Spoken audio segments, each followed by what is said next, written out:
Assalamualaikum warahmatullahi wabarakatuh. Selamat datang di Macha Institute. Kali ini kita akan membahas tentang teknik-teknik perekaman dasar video yang akan menunjang kapasitas kita dalam memproduksi sebuah video yang berkualitas. Apa saja teknik-teknik tersebut? Tetap di Macha Institute.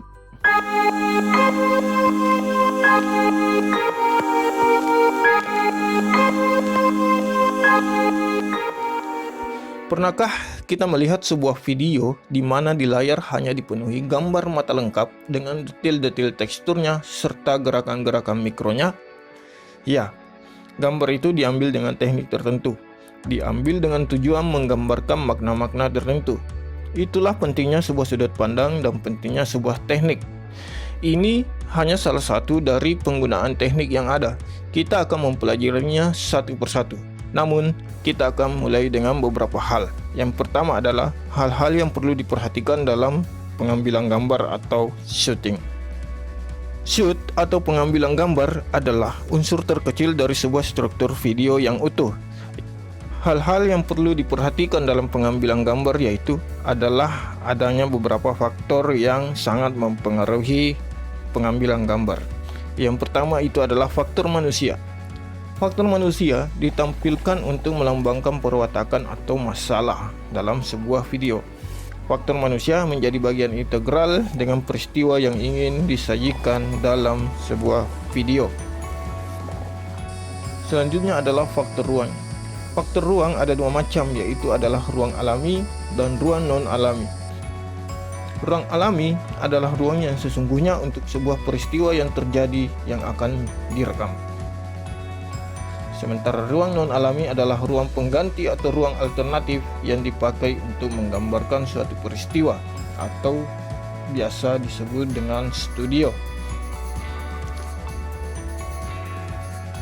Selanjutnya adalah faktor waktu. Waktu adalah salah satu yang terpenting. Manajemen waktu dalam produksi akan membantu kita dalam menentukan waktu yang tepat saat ingin melakukan sebuah perekaman. Dan yang terakhir adalah faktor suara. Faktor suara berfungsi sebagai informasi ruang, waktu, dan peristiwa. Semua informasi itu akan ditangkap oleh faktor suara ini. Pada awalnya, faktor ini hanya sebagai pelengkap dan penunjang visual saja. Namun, dalam perkembangannya, suara adalah hal yang sangat dibutuhkan atau sangat penting dalam sebuah video. Kita beralih ke pembahasan selanjutnya, yaitu adalah angle shot atau sudut pandang dalam pengambilan gambar. Angle merupakan sebuah posisi sudut pandang kamera. Angle kamera memiliki berbagai jenis.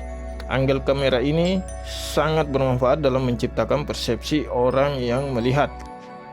Posisi kamera yang mengarah pada objek tertentu berpengaruh terhadap makna dan pesan yang akan disampaikan. Meski demikian, banyak juru kamera tidak terlalu memperhatikan sudut pandang kamera karena dianggap sepele. Padahal, hal ini sangat penting. Lalu apa saja jenis-jenis angle shoot yang akan kita pelajari? Kita mulai dari yang pertama, yaitu adalah bird eye view. Bird view adalah suatu teknik pengambilan gambar dengan posisi kamera di atas ketinggian objek yang direkam. Untuk menciptakan bird eye angle ini, fotografer atau sinematografer harus mengambil gambar di tempat yang sangat tinggi di atas objek yang ingin direkam. Biasanya untuk mengambil sudut pandang ini, kita akan menggunakan alat bantu seperti menggunakan drone. Posisi kamera akan selalu melihat ke bawah. Posisi ini sering digunakan untuk mengambil gambar suasana atau landscape yang lebih luas. Adapun kesan yang dihasilkan yaitu adalah memperlihatkan objek-objek yang ditangkap itu terkesan lemah sehingga penonton merasa iba dan tergerak hatinya. High angle. High angle merupakan sudut pandang tinggi yang diambil di atas objek namun tidak se-ekstrim bird eye, sehingga muka objek masih bisa terlihat oleh kamera. Bagian kepala objek akan terlihat lebih besar daripada kakinya. Posisi kamera high angle ini akan selalu miring ke bawah. Adapun kesan yang dihasilkan adalah objek akan terkesan kurang berdaya atau lemah. Sementara di sisi lain, pengamat akan merasa berkuasa dalam melihat video tersebut. Kemudian yang selanjutnya itu adalah sudut pandang eye level.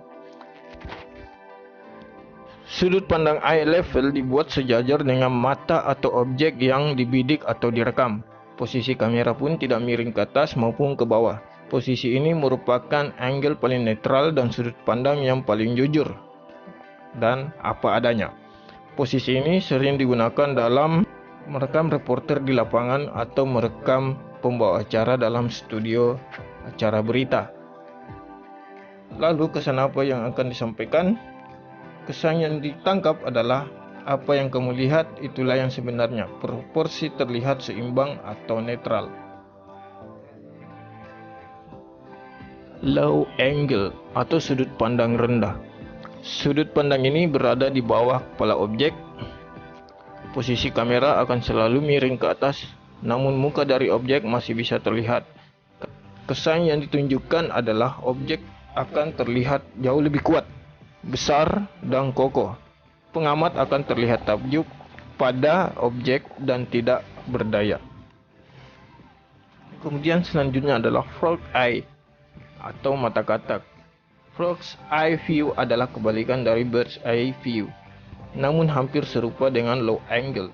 Kamera diletakkan di sudut yang sangat rendah dan diarahkan ke subjek. Sesuai namanya, sudut pengambilan gambar ini seolah-olah diambil dari sudut pandang katak.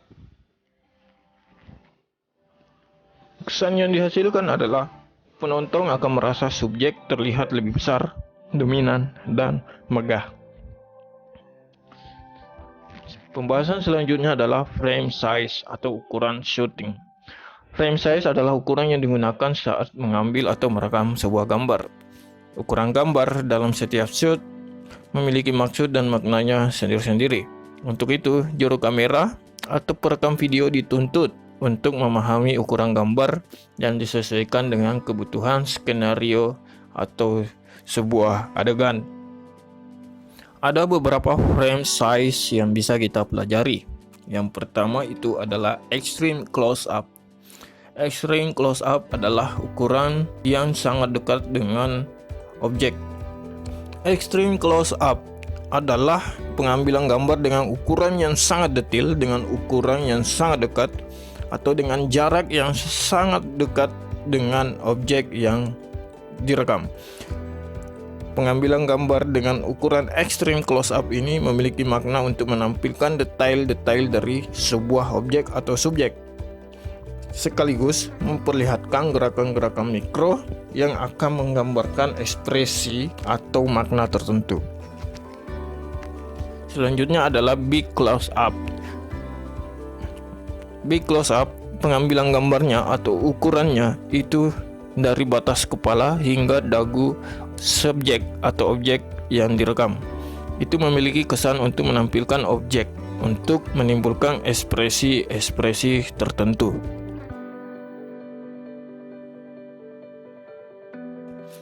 Selanjutnya adalah close up. Sedikit berbeda dengan big close up. Pengambilan gambarnya itu diukur dari batas kepala hingga leher bagian bawah. Ini akan memberikan kesan atau menggambarkan para subjek secara jelas sehingga menangkap ekspresi wajah secara keseluruhan. Selanjutnya adalah medium close up. Tangkapan dari ukuran medium close up ini itu dimulai dari batas kepala hingga dada bagian atas. Ini untuk memberi kesan yang menegaskan profil seseorang atau subjek yang direkam. Selanjutnya adalah medium shot. Ukurannya itu mulai dari batas kepala sampai pinggang atau perut bagian bawah dari subjek yang direkam. Ini akan memiliki kesan untuk memperlihatkan seseorang dengan parasnya yang disertai aktivitas yang dilakukannya. Selanjutnya adalah full shot. Full shot ini adalah ukuran pengambilan gambar yang dimulai dari batas kepala hingga kaki subjek. Ini memiliki makna memperlihatkan objek dengan lingkungan sekitarnya dan menunjukkan profil serta relasinya atau hubungannya dengan lingkungan tersebut.